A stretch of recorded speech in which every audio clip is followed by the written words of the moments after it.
Hello, Richard.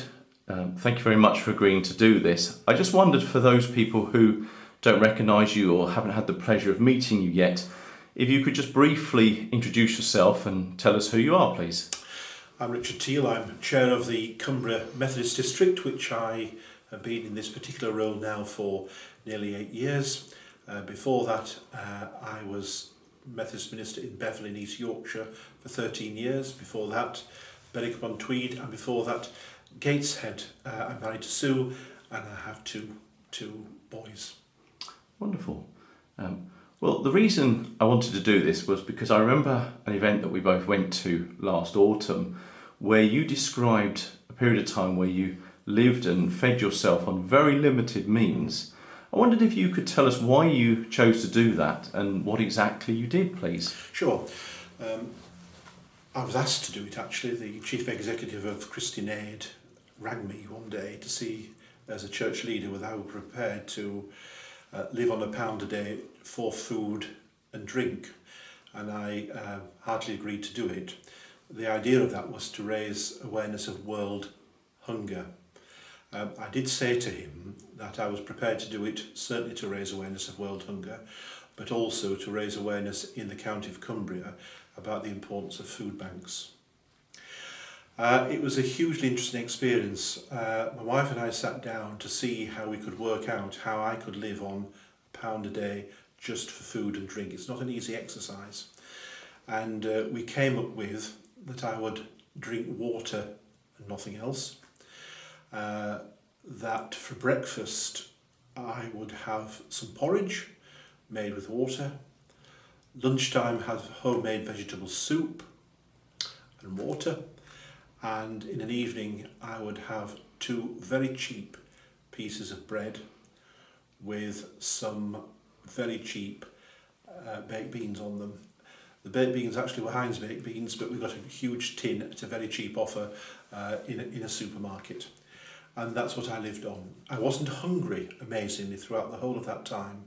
There was enough food to live on and drink, but what it did to me was not what I was expecting.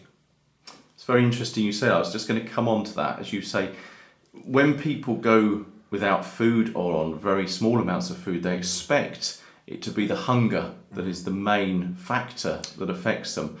But you're saying that there's other things. Could you tell us what other things happened? Sure. Well, I expected to feel hungry, and I didn't. And I also didn't lose any weight, which I was hoping to do. And for somebody my size, that's a problem. But what really happened to me was, after 24 hours, I started to have a headache. And that headache progressively got worse during the week. And it was till it became a pounding headache, pounding all of the time. And I can still feel it now. It was very, very difficult to live with.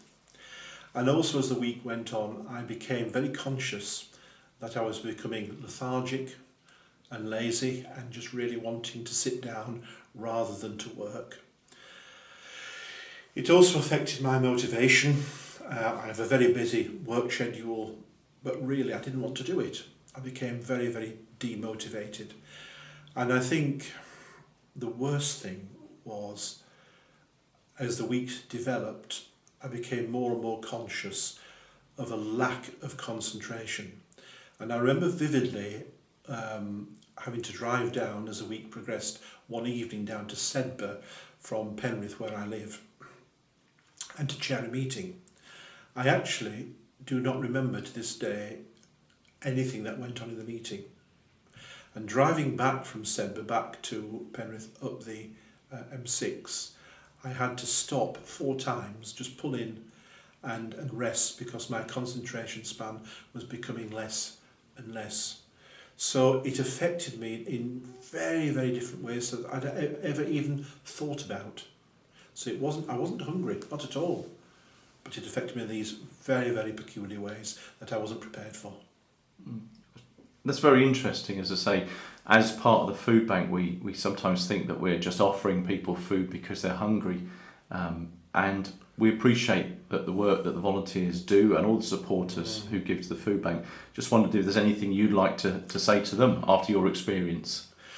Well, I would like to say, first of all, as I've visited most food banks in the county, a huge thanks to what you're doing.